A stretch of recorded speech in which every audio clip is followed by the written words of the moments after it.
Big welcome to everyone to the 5th episode of All About Phage Therapy. I'm Pranav, the founder of Vitalis Phage Therapy, and today we are joined by two guests from Gangagen Biotechnologies. It's the first phage research company that was founded in India. The first person I would like to introduce is Dr. Aradhana Vipra. She is the head of microbiology at Gangagen. She's an expert in clinical laboratory guidelines for in vitro testing of new drugs. And she is named as an inventor in the patent filing of the phage-based ectolysin P128 of the company. The second person is Dr. Jagdish Bhatt. He is a senior scientific manager and business development lead at Gangagen. And he is a key person in the clinical trial that was held in Singapore of the company's ectolysin P128, which was for the nasal decolonization of Staphylococcus aureus. Welcome, Jagdish, and welcome, Aradhana. We're very happy to have you here. Yeah, so thank you, Pranav. And I mean to just give a Kannada Panch Namaskara from Namma Bengaluru. And it's really nice to, have it here and been discussing the phage work. So I'm very, very happy and I'm really looking forward for an interesting session. So thanks, Pranav. Thanks once again. Hello, everyone. Thank you, Pranav, for accommodating us for such a lively session. I have been following all your sessions so far. It's good to be part of this, and we expect this to go on well. Thank you. Great. We're very happy to have both of you here. It's the first session where we have two guests, so we have something very unique today. The first question I'd like to put to you is about the name Gangagen. It's a very unique name, and I want to know from you, how did that name come about?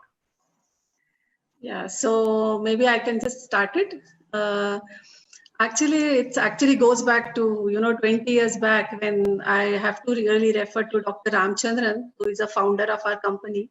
And all this discussion, what we'll be doing about the journey of Gangagen and the phage research that's happening in Gangagen, it will be really incomplete without having referring to Dr. Ram, because of him what we are here today. So he actually has a very illustrious biotechnology career in the United States, and then he came back to India, and he was leading the AstraZeneca India research company.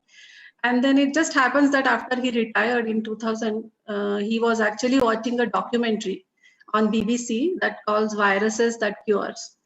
In today, if you think, nobody will say virus will cure because everybody's so worried about this corona thing going on. But these are actually, even phages are viruses that kill bacteria. So in that documentary, apparently there was a reference of a British bacteriologist way back in 1896. He was working on the Ganga water. And he found out that there are some, he actually couldn't really name it as phage that time, but he could find out that there are some live organisms in the water which are curing the cholera disease. We say Ganga is a very, pure as Ganga Jal, all that. When we talk about Ganga water, I think the purity nature of the Ganga comes because of the presence of bacteriophages. And actually, that's what when Dr. wanted to start bacteriophage research, because working on antibiotic-resistant mycobacterium and all those diseases, he actually understood that there is a need of having some alternative antibacterials to antibiotics, because antibiotics resistance was being talked about during that time also. And then he thought of starting the company Gangagen, and then he thought, so what will be with the name other than having the name Ganga in that, because that's the origin of where from the bacteriophages are coming. So, and Gen is more about the biotechnology part of that, something like a genetics. So I think that's how the name Gangagen. Maybe Jagdish, you would like to add on something more? Yeah. In addition, Dr. Ramchandran's mother also died due to hospital-acquired pneumonia. Those days with a drug-resistant pathogen. And, incidentally, her name was also Ganga. Okay. So I think everything put together, and those days, all the new biotech companies used to take, take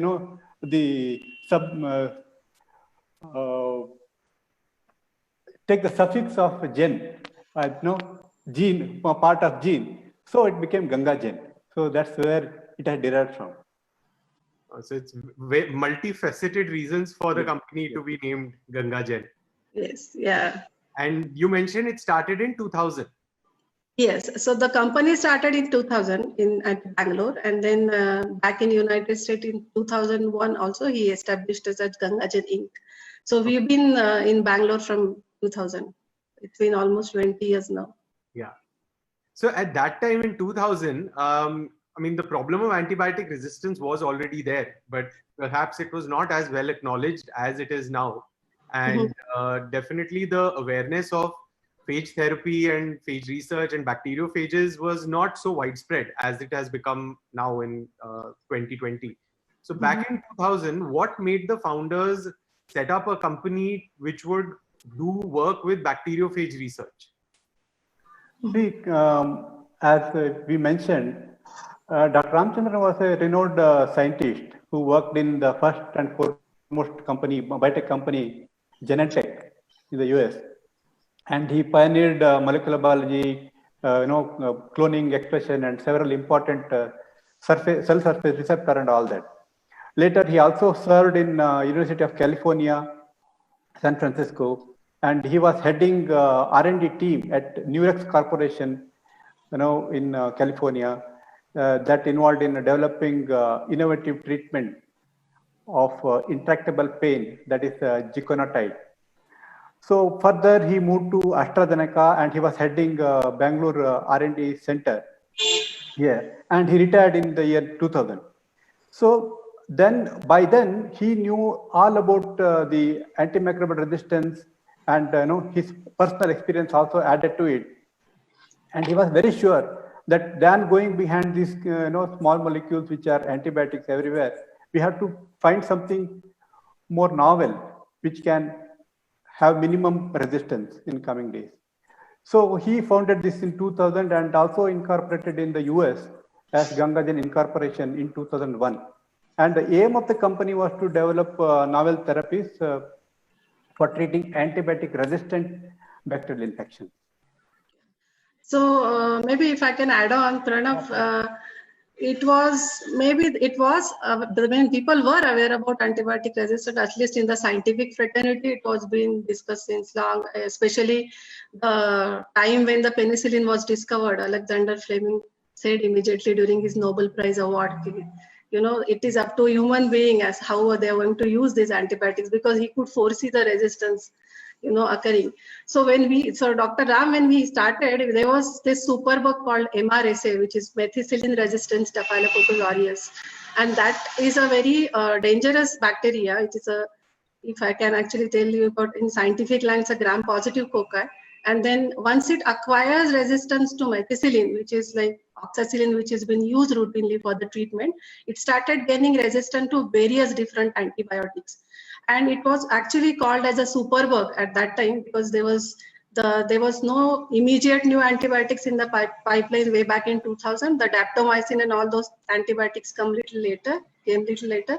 And then he actually thought of starting the phage application for MRSA. So when we started Gangagen, our primary aim was to treat patients with MRSA which are colonized. So what happens is these bacteria actually they go and sit in the nares, and they actually don't do as such when they are colonized, but when the patient undergoes some surgery or some dialysis or some where there is a stage where the patient is immunocompromised, the infection takes over, and then it was difficult to treat with the known antibiotics because it was resistant to oxacillin or vancomycin and all those kind of antibiotics. So we thought of having that as a primary target for us to start, and then we started isolating phages to start with Staphylococcus, and then we had all other. So what is happening right now is there is a lot of talk about antimicrobial resistance, because all these other bigger group of bacteria, which is we call it as gram-negative bacteria, there are many in numbers, and all of them are getting resistance. So there's been more talk. People are getting more aware about this antibiotic resistance, and so way back 20 years back, it was still there. Maybe it was not so much spoken about, and that's where we started with targeting the MRSA, and then we started with phages to start with, and when we were developing phages as a product, when we wanted to put it in the market, and then slowly we started realizing, because for all of us, it was first time when we were, going from a discovery to a drug development cycle. And then slowly we started to understand about the issues that the phage as such would get into if you want to take it into the product, especially the regulatory hurdles, because there were no regulatory guidelines as such where people were aware about phages. These were for common antibiotics, like say, or pharmaceutical, any drugs like say crocin or paracetamol or something like that. So we understood that phage as such, if you want to use a whole phage as a therapy, as a product in the market, it would actually have certain hurdles. And then being a company, being an organization, you work with an investor's money, so you have to be very much aware about the timelines, and you can't really spend a lot of time, doing your own research. So we slowly moved away. In the sense, I think we can say we have expanded our portfolio beyond phages a bit, and we started working on phage-derived enzymes, and that's where this P120 license came. So the antibiotic, just to answer your question, the awareness might not be that much as what it is today, but definitely the antibiotic problem, resistance problem is in existence since long. So you described the landscape that was there at in the year 2000 when the company started, and you touched a little bit upon how the work of the company has evolved. Can you go into those things in more detail? Like how has it started initially as a phage research company focusing on MRSA. So how has that work expanded, and how has it evolved in the last 20 years of the existence of the company? I think I will take that question. Yeah. See, considering the limitations of phage being developed as a product, be immunogenicity, and that is also having genetic material like either RNA or DNA, that was a major regulatory roadblock. So we had to move away from that, but keeping our firm foot on the phage technology, we developed a proprietary platform that is highly specific phage-derived therapeutic proteins called ectolysins. And this is to target meaningful bacteria, therapeutically important bacteria. And these lysins are highly evolved enzyme within phages, which are able to target the cell wall of the bacteria. And these are protein molecules and can be easily developed as compared to bacteriophages, which come with a lot of questions like regulatory hurdles. This therapeutic a protein molecule for therapeutic use is it is more easy compared to a phage as such, because there are so many therapeutic recombinant proteins already in the market that time also. So the regulatory path was more clear. That was one issue. And unlike phages, as lysins do not carry any genetic material. That was another advantage. Other problem is generating IP, that is intellectual property, was difficult with phages. Whereas with these lysins, these are proprietary lysins. With this, we could generate IP. That was the major achievement. And our company's lead molecule was P128, that is a recombinant protein that binds and kills the Staphylococcus aureus, including MRSA, that is methicillin-resistant strains of aureus, SRS. And it's a very rapid killing protein, which kills Staph aureus in minutes. So that was, this product has gone up to clinical trials in Singapore. And we had that great privilege of taking a molecule from lab to clinic. And maybe for the viewers who want to know more about P128, all the publications that we have, written about this molecule, the way we have developed it, it was amazing. My team was involved in doing all the in vitro characterization, and the way the molecule works on biofilms. Basically, biofilms are very difficult to eradicate, and they are resistant to antibiotics. So the way we have developed this molecule was we actually took some portion. So it's actually a phage-based technology, you can say. So when phage wants to kill the bacteria, when it attaches on the surface of the bacteria, there are some enzymes which actually degrades the cell wall of the bacteria. So we actually use those enzymes, which we actually later have made it in as a recombinant protein, because we have used the binding domain from another protein called lysostaphin, and we have sort of a chimera which we have constructed, and then we have expressed it in an E. coli strain for a production, it's like a recombinant protein production, where we went into the GMP manufacturing, and we, as Jagdish told, we went all the way till the clinical trial. So it's actually, if you see the way the enzyme works, it actually really kills in seconds. So when you have a test tube in the laboratory, you have a bacteria growing, and the moment you add this protein, the entire thing vanishes in minutes.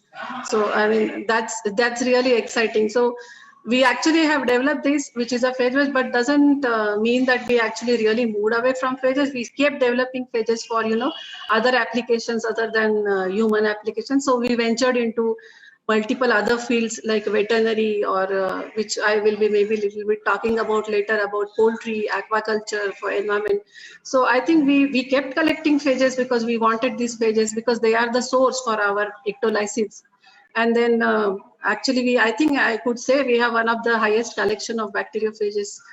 We have more than 500 different bacteriophages for multiple different bacterial genera, which we keep growing them and maintaining them in our laboratory. So I mean, it's continuing, it's going on. So it's just about expanding your portfolio and moving it into looking into different fields of bacteriophage and phage-based technology. That actually takes me into the next question that I had. But before I ask that question, Dr. Jagdish, can you just adjust your mic a little bit because we are getting some, I think because the volume is a little bit less. So just when you're answering, just keep the mic. Please. So the next question that I wanted to ask you, Dr. Aradhana, we were both together in a phage conference in Vellore in December 2019. And there you had made a very interesting presentation about the application of the bacteriophage collection that Gangajan has, the application of that for poultry farming. And you had mentioned about certain projects that are happening around Bangalore with poultry farms. Can you elaborate on that, please, for the audience who are watching? Yeah, sure.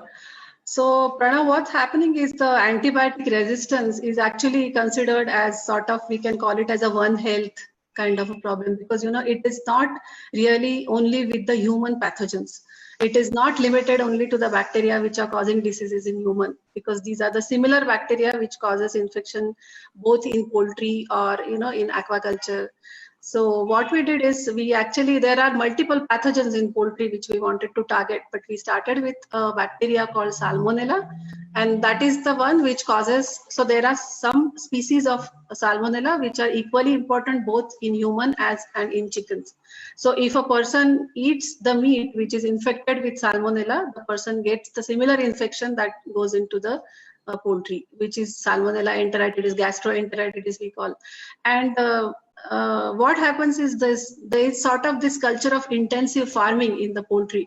The animals, the way they rear the animals are in flocks. They call it as like lakhs and lakhs birds together, which is really intensive. And then to maintain that kind of a biosecurity, or to keep these birds away from the infection, the easiest choice for the farmer is to use the antibiotics. And you will be surprised to see at the cheapest rate at which the antibiotics are available. And unfortunately, they are the same ones which has been used in human.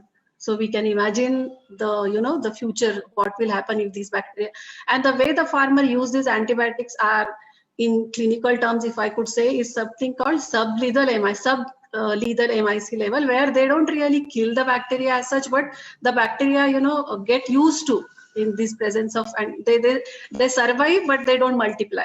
So because they don't multiply, they don't cause any infection, but they gain the resistance to these antibiotics. And then, when they go out and they proliferate, these genes are being carried out through generations.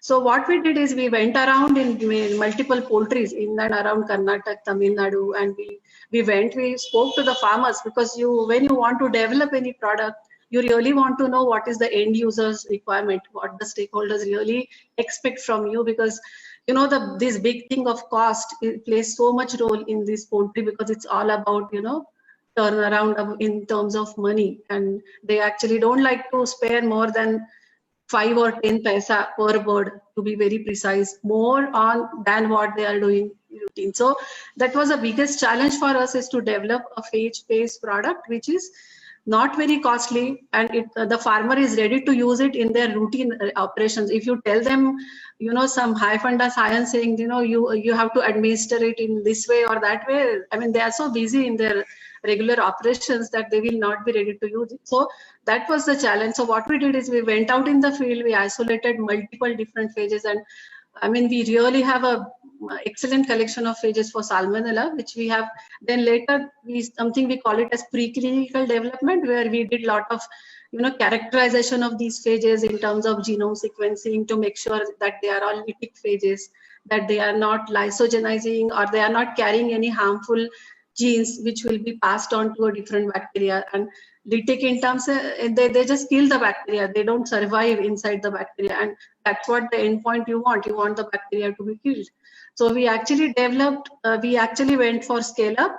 So from test tube to a small flask to a fermenter, where you want larger volumes of phage lysates and more concentrated phage lysates.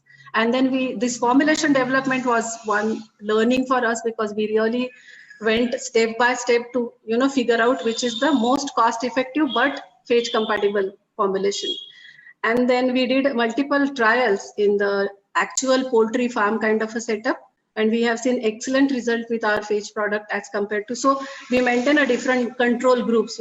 We try to do it as much scientifically correct as possible, because this is something we call it as a placebo kind of a control trial, where we have groups where we give antibiotics as a routine operations about how it works in the poultry, and we compare that with the phage administered group, and the results are excellent. So we are really excited with these findings, and I mean, to go ahead, we are talking to different stakeholders. We are actually in terms of talking to people about licensing out or whatever, manufacturing and marketing, and so we are that. So this is sort of our first experience with a phage, like right from lab to field. Right. And that was an exciting journey altogether. I mean, it's very interesting. Jagdish, you have something more to add? I'll just add. See, the product development as such for this particular product was so diverse. We had to consider its this is like a feed additive which will go into the intestine of the bird, wherein pH is below 3. So the phage had to survive in that temperature. So we did so many experiments to arrive at pH resistant formulations. Really very exciting and exploratory kind of experiments. But finally we could arrive at something which is really going as a product. For as Aradhana mentioned, we have had 2 or 3 different field trials, and now I think we have got good results, and we have to take it forward. Are you seeing more poultry farms getting interested in this, because then they are able to market or advertise their produce or their poultry products as being antibiotic free, and as awareness about antibiotic resistance is increasing, people are willing to pay a slight premium and willing to acquire poultry or acquire chicken or acquire products which are free of antibiotic use. So do you see that increasing in at least amongst the poultry farms? Yes, I mean, what we have done is, with our experience, what we have learned is, going to an individual farm and talking to the poultry farmer. I mean, that's not technically, I mean, in that sense, it is not really logistically feasible, because you don't know how many farms you are going to approach in a month's time or year's time. So what we are going to do is, we are talking to the big poultry houses as such, where they have, integrated system of rearing this. So they start from hatching the eggs till the end of the layer cycle or broiler cycle or whatever. So our approach is going and talking to these big poultry houses so that they can use it and they can integrate it in their poultry farm, because along with their sachets of growth promoters or whatever they give, vaccines, they will actually give this phage product also, saying apply it at this dose, and so that will be easier way to integrate this product into the poultry rather than going. But as you said, yes, I think we still have to, I mean, lot of awareness is still required, but this sort of this term as organic and pesticide free or antibiotic residue free, more and more people are getting aware of this thing. And as you said, they are actually ready to, if you introduce this as a premium product, people are ready to, buy it as such. So what I was talking about, the cost or the margin, if people really see, I mean, you need to convince them, the end user, if you really convince them, I'm sure, yes. So it is not a very easy way forward, I would say, but definitely there is a bright side to it. So it's just that you need to put more efforts and get it done. So your company and both of you are located in Bangalore, which is the hub of biotech companies in India. It's the hub of a lot of innovation which happens in different fields, including information technology and biotech being one of them. So the work that you are doing in terms of the research work and the ectolysine that you have developed, do you see an increasing interest from other applications as well? So one is this application that we've discussed about poultry farming, but do you see an increasing interest from maybe other kind of product companies, other kind of sectors which are getting interested in phages being a way as an antibacterial agent to incorporate phages in their products? Yes, I would say.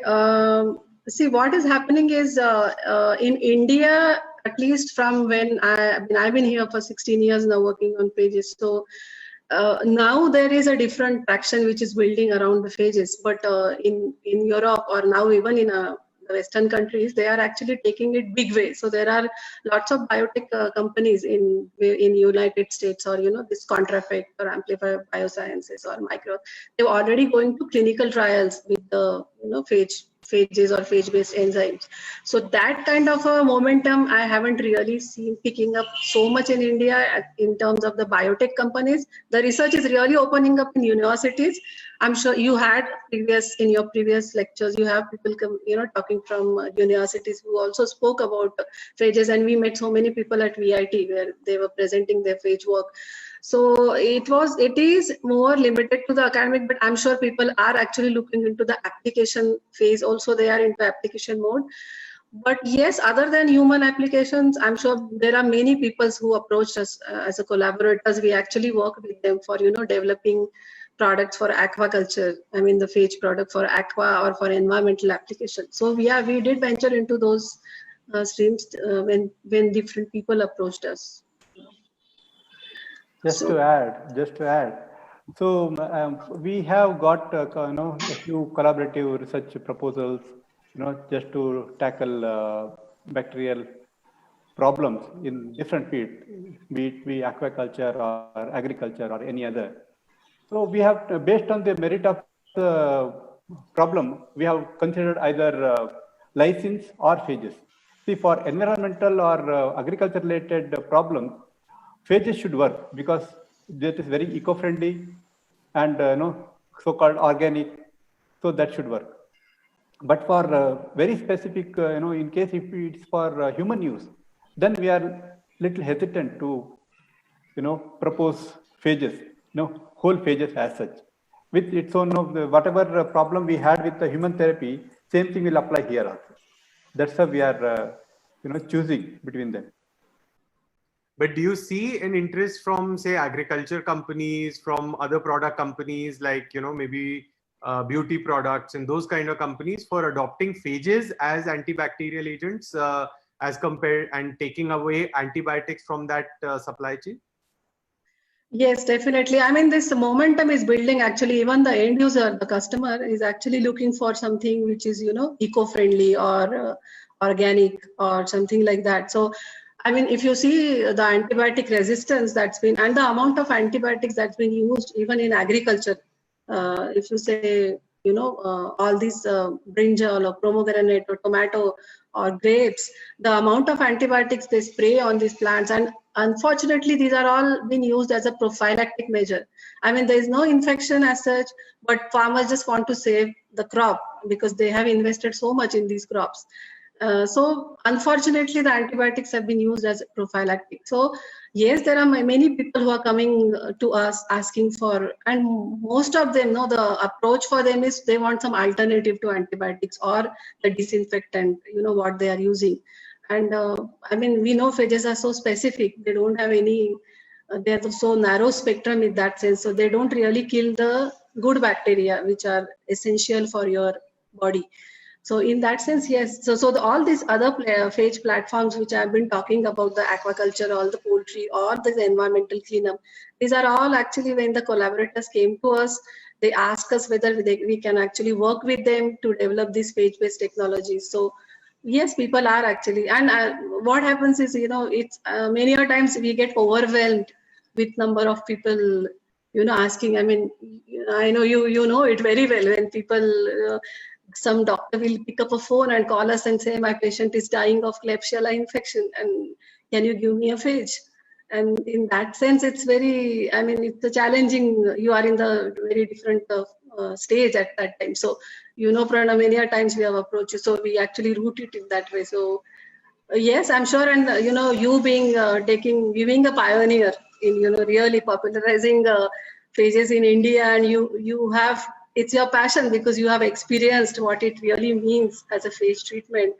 I'm sure I mean, more and more such things are going to happen. Yes, yeah. And yes, we are actually expanding our portfolios, but sometimes it becomes a sort of, limitations. We sometimes get overwhelmed with so many people, approaching. But in other sense, it's really a feel-good factor because, somewhere you are getting that recognition, which is, not being so open. People were not so much open about phages 20 years back, and now people. I mean, I was really happy to attend that conference in VIT.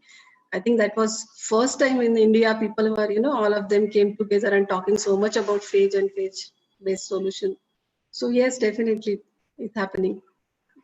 The next question is actually something which both of you have to kind of personally answer.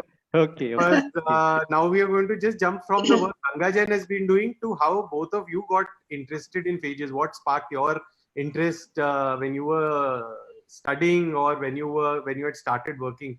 What sparked your interest in phages, and how did that end up in you getting involved in Gangajan?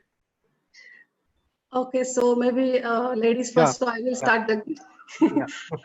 So actually for me, after I finished my postgrad, I'm a microbiologist by background. So I always wanted to do some research in biology as such, and maybe microbiology because I was really away from physics and math from the beginning. So my interest was, to work in a field of biology.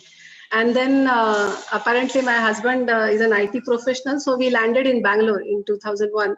And then I was looking for something where I could apply my knowledge of microbiology. And apparently it just happened that one day I just picked up the phone and called Gangajan. And they were looking for a microbiologist for building their phage and strain library. And they just asked me to just come over and, had an interview, and I was just in. So, and I never knew so much about bacteriophages that time because the era in which I did my post-graduation, I think there was very little bit, talking about I mean, I have studied it as a virus which kills the bacteria and, all these general things as a lytic cycle and lysogenic cycle and all that. But I have never thought of this as a therapy or a medicine or something like that. So when I joined, the very first day, I mean, I still do it. The very first day when somebody joins Gangajan, what I do is I take E. coli cells and I add T4 phage to that. And it's so amazing to see the way the cells, the phage kills the bacteria. Within 2 to 3 hours, the entire solution becomes clear and the person gets so fascinated to see that results. And I was really excited, and I was very sure that this is what I wanted to do. So I was not really hunting for something which is working in a phage thing, but I now, if I look back, I feel I'm very privileged in that sense, that I've got an opportunity to work in this exciting science. And, thanks to the mentorship that we had in Gangajan, I mean, to start with Dr. Ram, and I was so lucky in that sense, because in that time he used to be personally there in the laboratory, and it was so awesome to listen to his talks and its passion, and something was driving him. He was, I think, in his late 60s when he started Gangajan. So I always used to wonder is what is that which is driving this person and his passion. But I know, Pranav, you understand it very well, because in every of such any venture, the heart is a passion. So that is something which drives people, to take up such new ventures. So I was sort of, if I can use the word hooked in. I was really hooked in for this work, and then I just never looked back. I just continued my.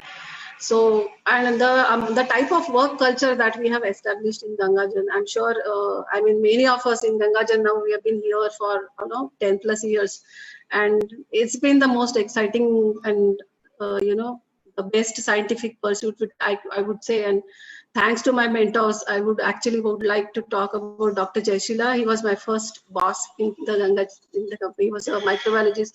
And then now with Dr. Bal Ganesh, it's been really exciting journey. And when I joined, I was a scientist. But what a scientist needs to, to take a product from research all the way through the development to the market it's a different journey altogether.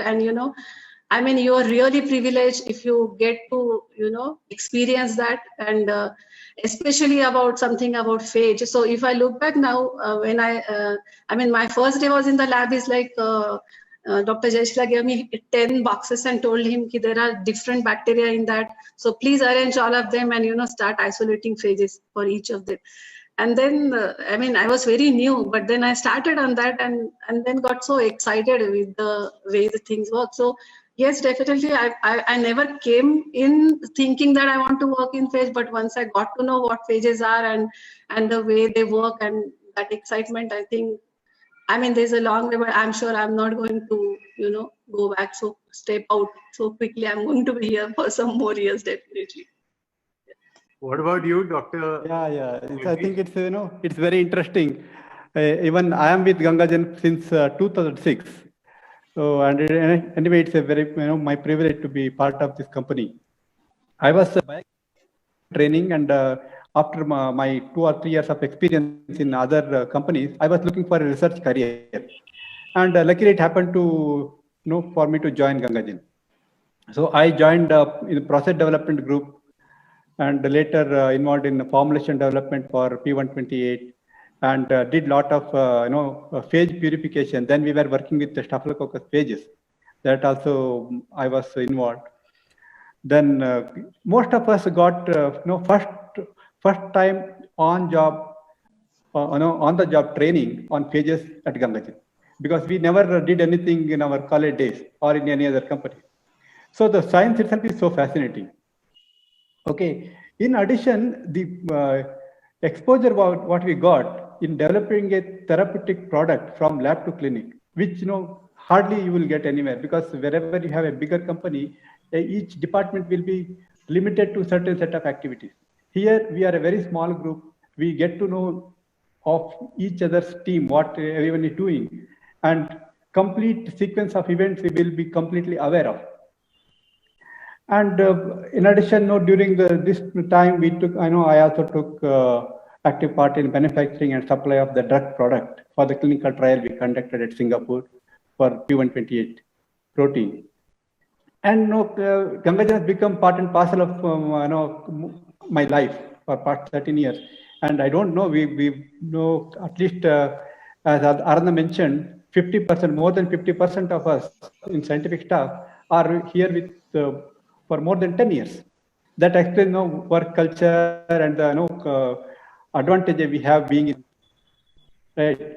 So it's a good good place to be here, and no regrets.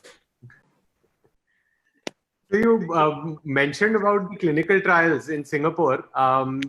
What's been your experience in talking to medical regulators when it comes to bacteriophages?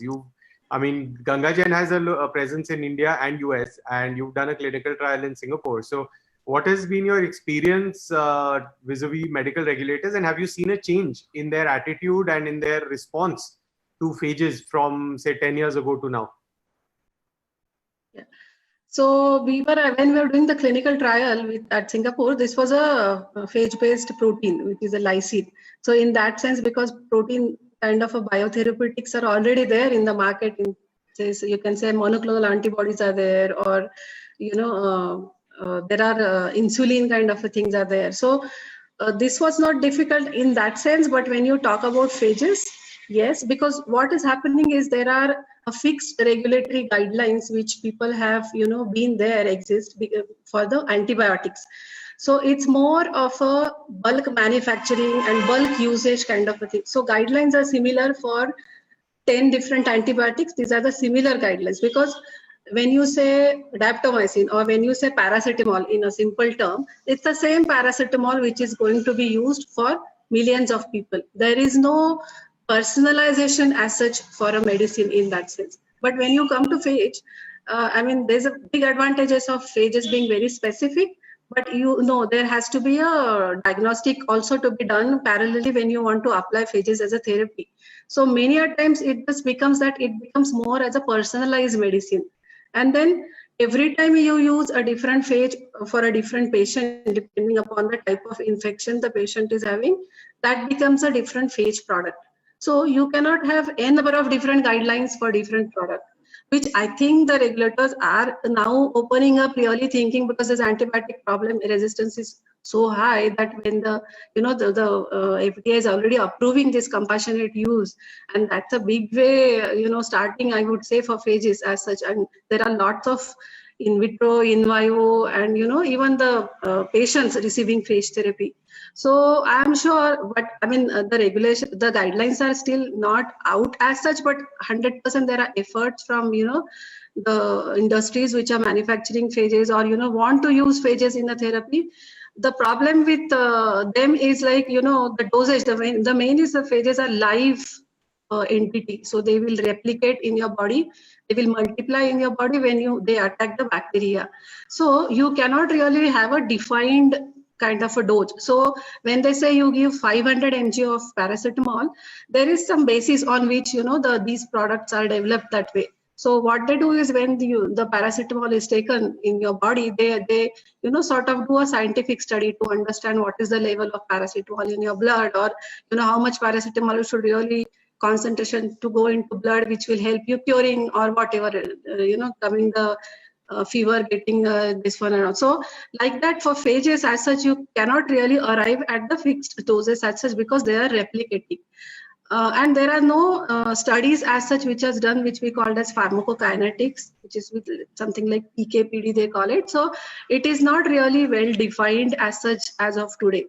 And then phages are actually for a company like Gangajan. If you want to develop phage, you really want to protect your IP, because when you want to come out as a product, you want some kind of an IP protection for your product.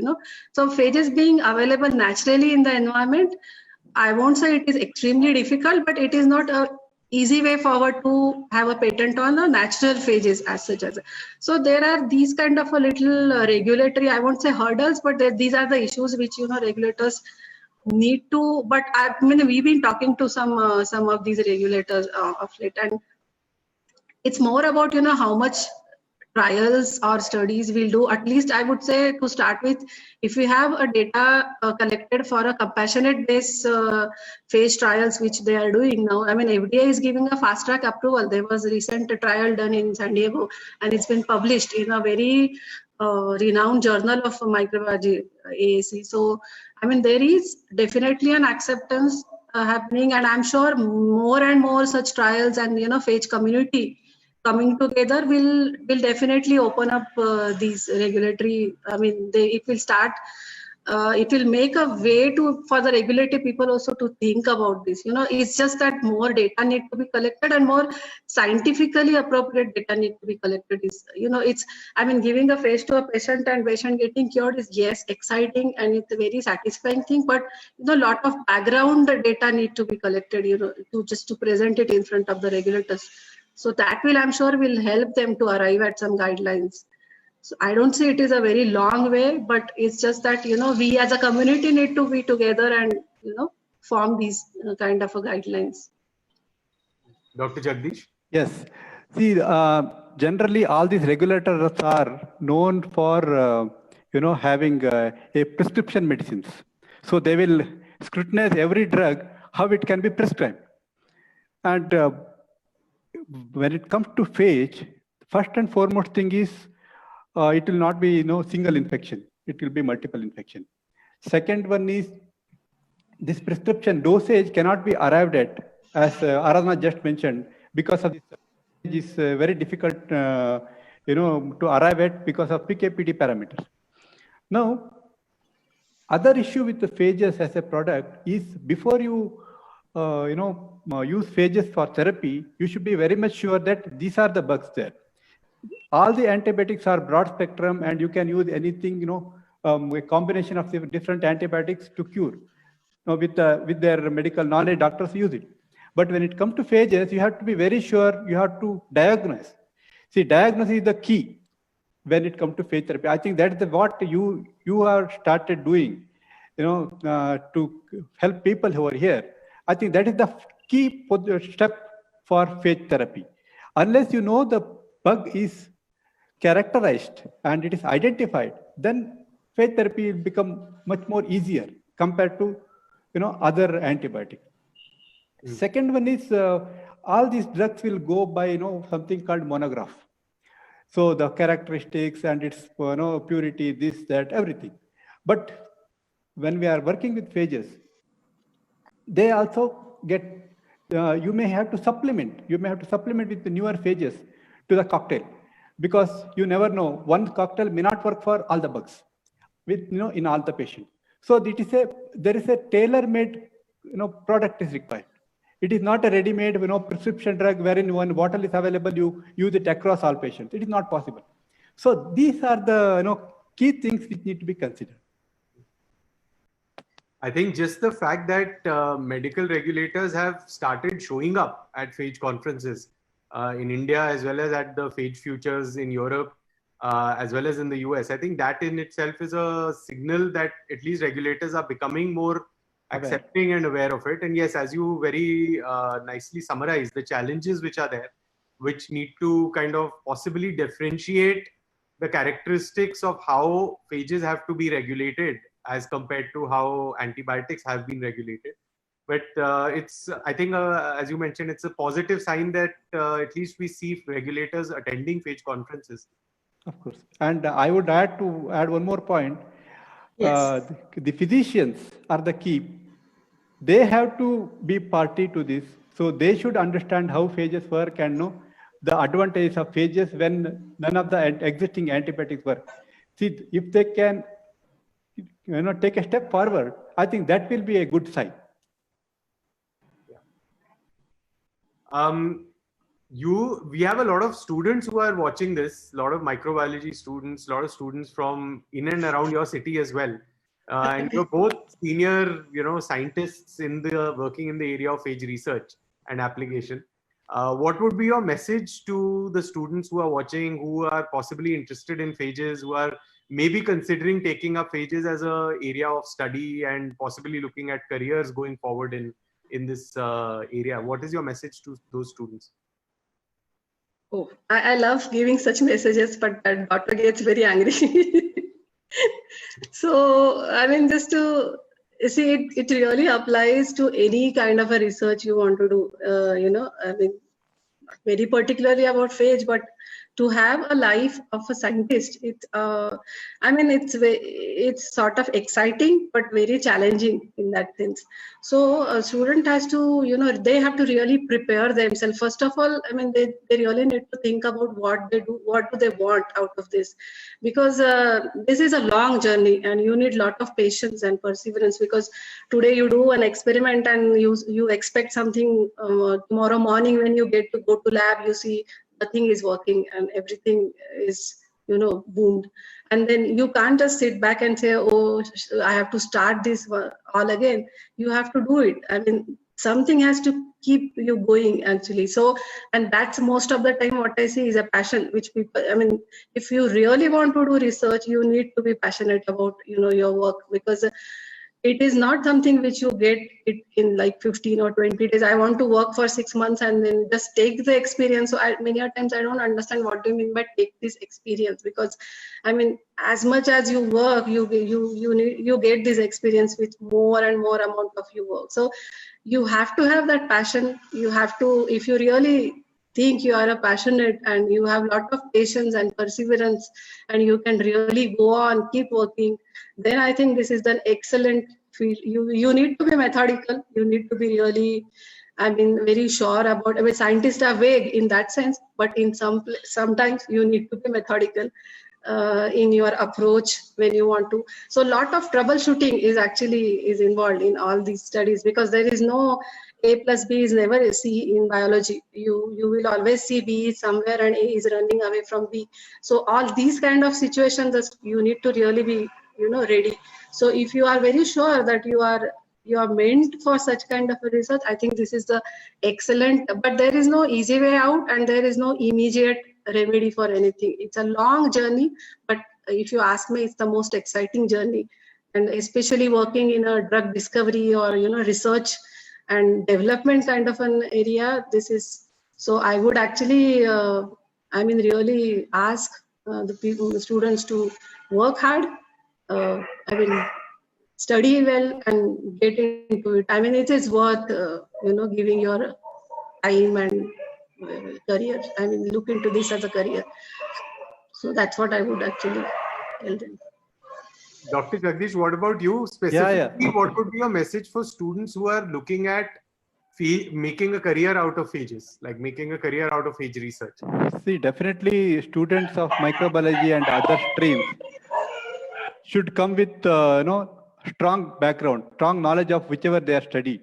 That is first thing, because only that is the base on which they can learn more and apply it. And there is a difference between academic research and industry research. So industry research is always product oriented. So there is a endpoint fixed. So you have to just take the path. With your knowledge and experience, you have to reach the goal. That is what it is. So definitely somebody with that mindset, research, that mindset they should have. Because this drug development has a long gestation period. It is not going to happen overnight. It will not happen even 1 year or 2 years. It's a long, every drug will take, a new drug will take almost 8 to 10 years to come to market from the, research process. In Gangajan, we have scope for continuous learning. Whoever is joining, they are going to learn so many things in their own field and apply it in the product development. We receive a lot of requests for projects and internship from students within Bangalore and across the country. We have taken several students. There is something called BITP program. That is a training program funded by DBT through BCIL. So we have taken several students through that, and many are still our employees. After the training, they have joined us and they have continued to be here. So there are lot of opportunities for those who are interested in doing research. So that actually leads me to the next question, because students of today will be looking at how the landscape will look 5 years down the line, 7 years down the line. So what is your perspective on how the landscape vis-a-vis phage therapy is going to look in 2025? How would it have become something which would be available as a treatment option for people who are suffering from antibiotic resistant infections? Would it be, so once you had say 2 or 3 failed antibiotic treatments, is that something that would be accessible more easily for people? What do you see the application for this, the landscape for this in terms of your other areas that you are working actively, like poultry, aquaculture, agriculture? So what is the 2025 landscape that you see for phage research and application?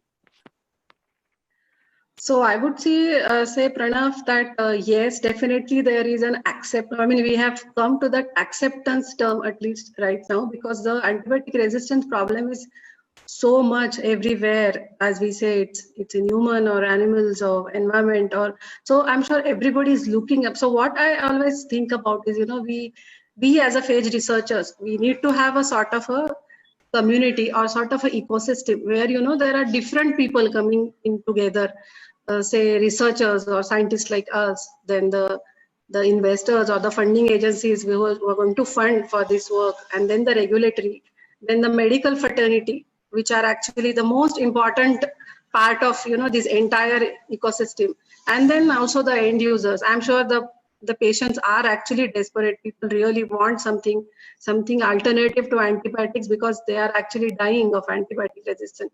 So I'm sure there is going to be a big progress in phage and phage derived. There have been big grants which are actually being offered by agencies like NIH and Gates Foundation and all this. They are actually giving so much funding to scientists to work on these alternative antibacterial.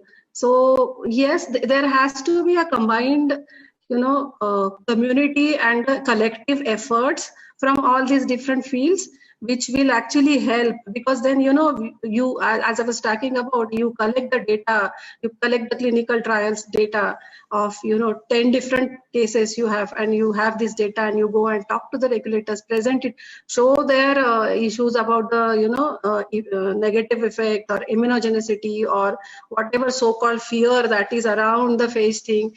We should be able to clear it up. Phages are there all over around our body, in our intestine, everywhere, and nothing is happening to human. It's more about the dosage and the type of phage which is entering your body.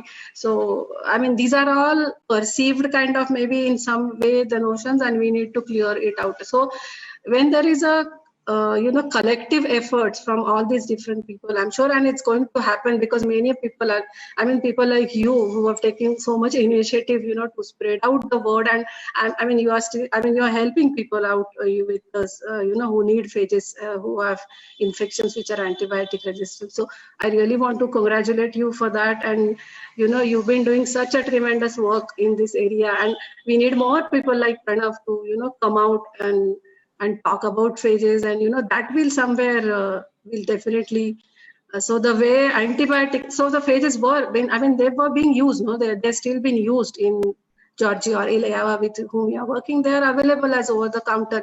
It's sort of actually embedded in their system as such, so they don't look phages as something as a very different drug kind of a thing. As you were sharing with us, the people come and take phages with whatever indications they have. So it's just need that momentum. I'm sure the momentum is building. I think I would see at least there would be better, more and more acceptance, and more people would like to venture into this phage therapy or phage treatment or phage product. So I see a very bright future ahead. Yeah. Dr. Jagdish? Yes. So in India, there should be, I feel there should be some initiative from the ICMR and Drug Control Authority, along with all the phage experts in the academia and industry, to use phages initially for compassionate therapy. Once they have some data generated, collated, and which gives confidence, then it can be expanded to personalized therapy. Like as I told, it cannot be made a prescription drug. Straight away you can just give it to some patient. It has to be personalized, because by then even the diagnostic should be in place. Then you can evaluate and screen the pathogen and then provide personalized drug. And phages being natural, which are in the nature, can be readily used in these applications, whereas therapies of some sort of standardization of quality parameters is to be followed. Especially for human therapy, we need to follow certain standard quality parameters. But in addition, a lot of restrictions are there now to use antibiotics, poultry or agriculture, everywhere, by the government agencies. See, recently, colistin has been removed from use in poultry. Likewise, in coming days, we expect more antibiotics there'll be restriction on use of antibiotics in anything related to, food supplies. So that time, everyone will be looking for some eco-friendly, sustainable solutions, such as probiotics and bacteriophages. I think even I agree with Aradhana that no, there will be a bright future for phages and phage-based products. I mean, just to add on, there are already US FDA approved product for all these, listeria and, spraying on the meat or for agri. So these have been already there in the market. So phages are being sold in as an US FDA approved product also. So I mean, this is the fastest way forward, a sort of fast track kind of thing. So I see phages moving faster in non-human application, at least right now. And it would actually take, I mean, it might be a bit slower, but I'm sure there's definitely a progress in terms of human applications also, especially at least to start with for the compassionate use or patients having the bacteria, the infection, which is resistant to most of the antibiotics, and there is no other option for a patient. So I'm sure in that case, yes, definitely, it is actually. Right. So I'm going to put to you some questions now, which have come in from the audience that are viewing this session. So you can decide who would want to answer which question. Okay, I will answer the simplest one and let Jagdish answer the toughest one. So the first question I'll put to you is from Faisal Mahmood Khan. He is actually doing phage research in China, in Wuhan, okay. Which is a city which has been in the news a lot in the last few months. So he's saying that, can I ask what is the scientific reason why the river Ganga has become famous for phage isolation? So you meant to say why there are lots of phages in river Ganga water? Possibly. Why is there a lot of phages, or why has it become so famous with phage isolation? Yeah, actually it all depends upon the richer biodiversity of this place, because wherever there is a bacteria, there is a phage, because phages are the predators for bacteria. So more enriched the environment is with different kind of bacteria. So which source you go out for phage isolation? The best source, which is the dirtiest place, which is sewage. So most of our best phages, what we have isolated, is from sewage, which is just flowing out in a drain, which nobody is ready to look at that. I mean, people just walk across that sewage with saying yuck. So why is the best phages you find out there is this is richer in biodiversity. They're best. There are lots of different species of bacteria which exist, and which could probably one of the reasons. I mean, Ganga has been, we have been worshipping Ganga. We call it as a sacred river. So there is another. Sometimes it's very funny. We have got some inquiries from people saying we want phages only from Ganga water, because they think those are the purest phages that you can use. So we actually would like to tell them, no, that's not the fact. But yes, maybe I think one is the lot of importance that we actually give to Ganga as a river, and also the richer biodiversity of the place. So that's why maybe there are many phages there. It's what I could think as a scientific answer. I think there was a study by NEERI which was done about the presence of phages in Ganga river waters being 3 to 5 times higher than other rivers.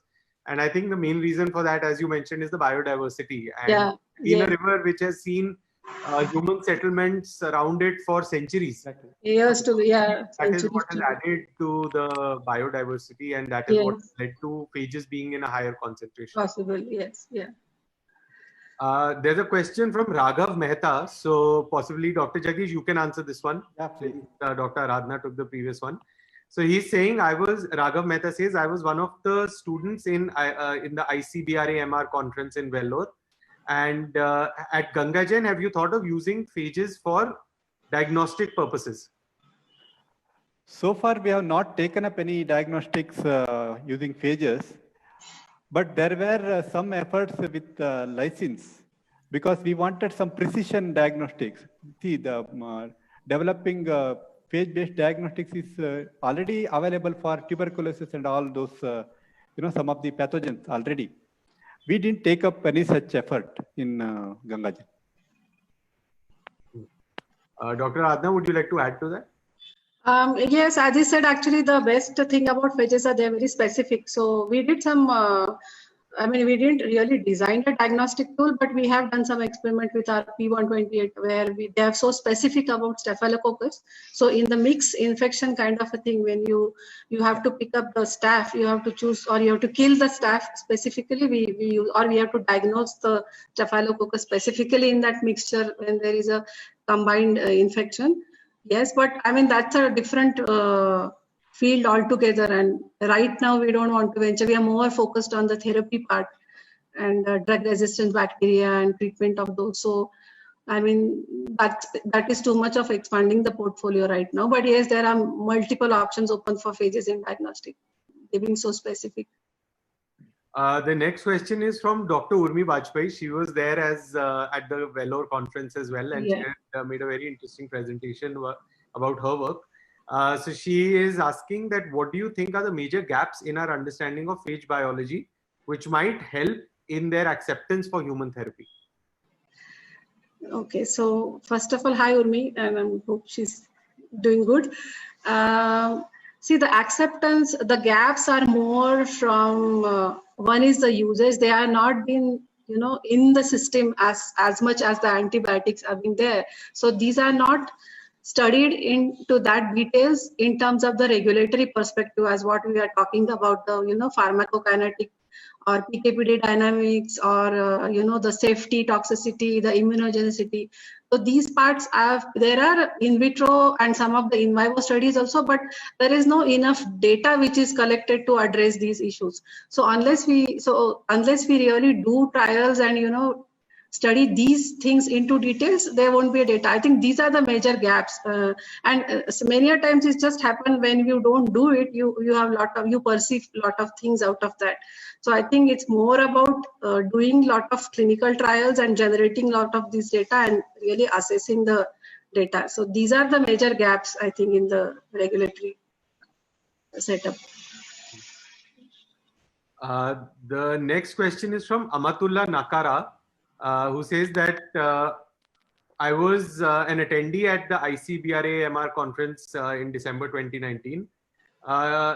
What's your opinion on engineered phages for treatment, and what are the constraints for genetically engineering phages? I will take it up. Yeah. See, the genetically modified phages have again, first is phages. The problem with phages is they are with live viruses. That is the first limitation. When you go for genetically modified, again you will have to pass through all the GMO regulations, genetically modified organism regulations. But of course, it can be used for certain purposes, wherein you can modify it to, get rid of certain unrelated or non-required properties, no doubt. But as such, for therapeutic purpose, I don't think genetically modified phages can be readily used at this point of time. Aradhana, you want to add anything? I think nothing much. Yeah, something similar. I think there was a case recently where some genetically modified phages were used for treating intracellular bacteria. Mycobacterium, yes. Yeah. So that was a very interesting way of they being calling it as genetically modified. So when you expand the host range of a phage, or you make the bacteria which is say resistant to a phage, and we sort of adapt the phage to work on that bacteria, there would be some modifications in the phages in terms of, say, it recognizes the receptors or something, which is actually not very well studied in that sense. But then this is a very different concept, and this thought process is very new to call them as a genetically. It is in our language, we call it more as adapting the phage and expanding the host range without really modifying it in that sense at the genome level. So, I mean, this is a very different way of putting it as genetically modified. And if you think that as a genetically modified, and when you want to introduce new phages to that extent, yes, it is definitely it's more of adapting a phage to a resistant strain.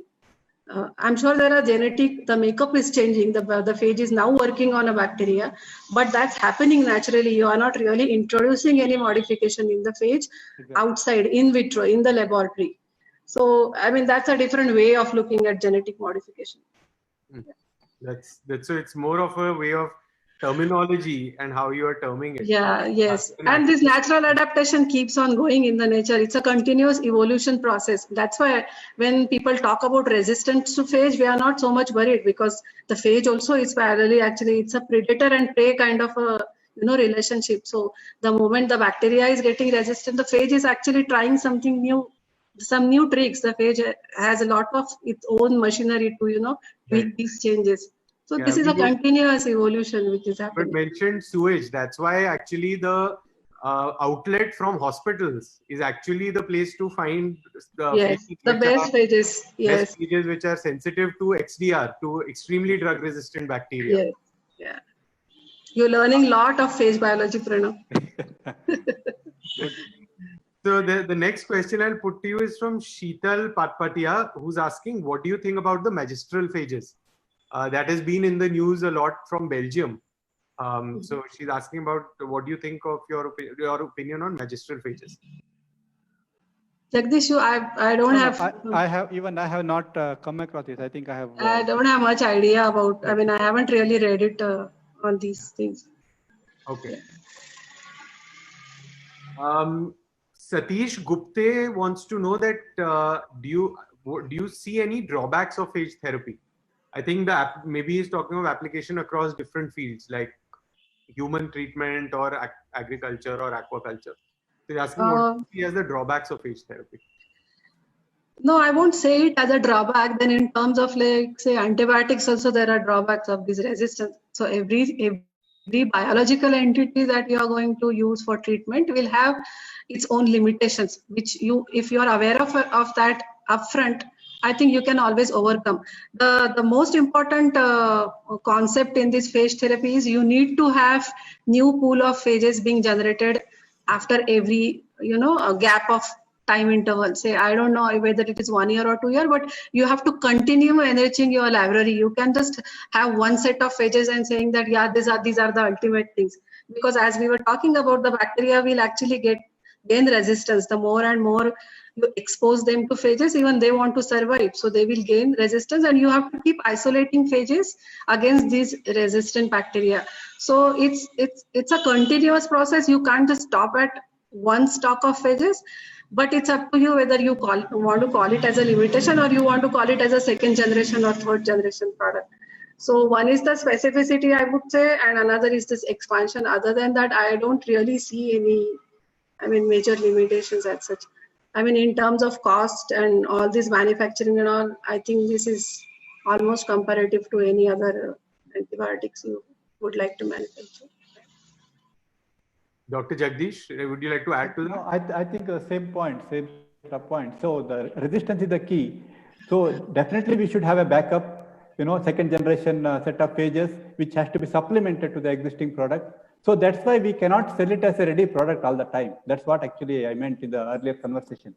So this is a continuous process. We should keep checking sensitivity of the bug with our phage cocktail, so that we know that that is taken care at any given point in time. Dr. Aradhana, you had mentioned specificity. That's actually, as you said, it's a characteristic rather than a drawback, and it actually also turns out to be an advantage because it doesn't compromise your other normal healthy flora of bacteria, which is essential for your immune system and other parts of functioning of your body. So in a way, you can say it's a drawback, but it's also a positive feature of. It's actually either. You can actually take it in either way. Yeah. And I think especially, for people who suffer from a chronic infection, like I had to take phage therapy for a long time. Yes. And because of its specificity, I could take it for a long time without compromising my health otherwise. And if I had to, take something broad spectrum for such a long time, it would have had many, many other side effects and repercussions. Yeah. So what I meant by specificity is, Pranav, if I want to treat 10 different people, like the kind of infection they have, and I have to really make sure that if it is Staphylococcus aureus in 10 different people, it's a sort of a same strain or same species on which my cocktail will work. And I have to make sure that it will work. I can't just blindly give the phage to those people thinking that it will, yes, definitely work. So the specificity is in that way. So, I mean, you need to have this diagnostic thing, always there along with your phage thing. So yes, it's up to us in what way we take it as specificity. Yes. The last question I'll take up today is from Iraq. It's from Saad Al Musawi. And he's asking that, in your opinion, is it better to develop endolysin products for therapeutic purposes as compared to full phage-based products for therapeutic purposes? That's a very strange, tricky question, not strange. As far as our experience with Gangajan, so what we did is our whole criteria of expanding this portfolio from phages to lysins was because of acceptance from the regulatory bodies and proteins being known. They have a set of regulatory guidelines which are known for protein biologicals, or say biologicals as such, which is still in progress for phages. So if you want to go to market in coming 2 or 3 or 4, 5 years, for human applications at least, because in animal or veterinary or plants or environment, there are no such a strict guidelines for you don't have to really have a controlled clinical trial done or PK/PD studies, or you don't have a purity profile to be really characterized. So all those requirements are really not there as such right now. So if you want to move fast in a fast track mode, then I would say take phages out for non-human application. And for human application, yes, but there is some more time for phages. Lysins being already there is a already clinical trial phase 3, which is going on with Contrafect doing with their lysine. So that's way ahead actually as compared to phage in that sense. Yeah. I will just add a point. See, phages as such, one phage cannot tackle the whole bunch of all the strains in the species or genera. So you need a lot of at least 3 or 4 phages with the different characteristics in a cocktail. It is very difficult to characterize a cocktail as per the guidelines of regulators. So always these proteins, endolysins or any of these recombinant proteins, can be characterized to the minute level, and it can be used across. See, one product you make it and you have it, it works like a monograph, as I told, like any other drug. It will have a monograph.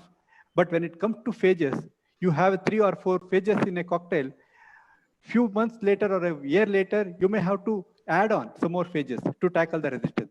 So that way, as a product, it is very difficult to propose phage cocktail for human therapy as such. So the phage, the lysin products are more. Will probably see a therapeutic application in human therapy faster and earlier. Faster. Definitely. Yeah. Yeah, you wanted to add something? Yeah, I mean, in a larger population, if you want to consider a whole larger population, because phages are being used, they are being more as a personalized medicine right now. So for the phage to come into market for a larger cover larger population, yes, there is some more time. To that extent, lysins are way ahead of phages. It can cater to a larger population at once. Yeah. Phages are being more personalized in that sense, patient to patient.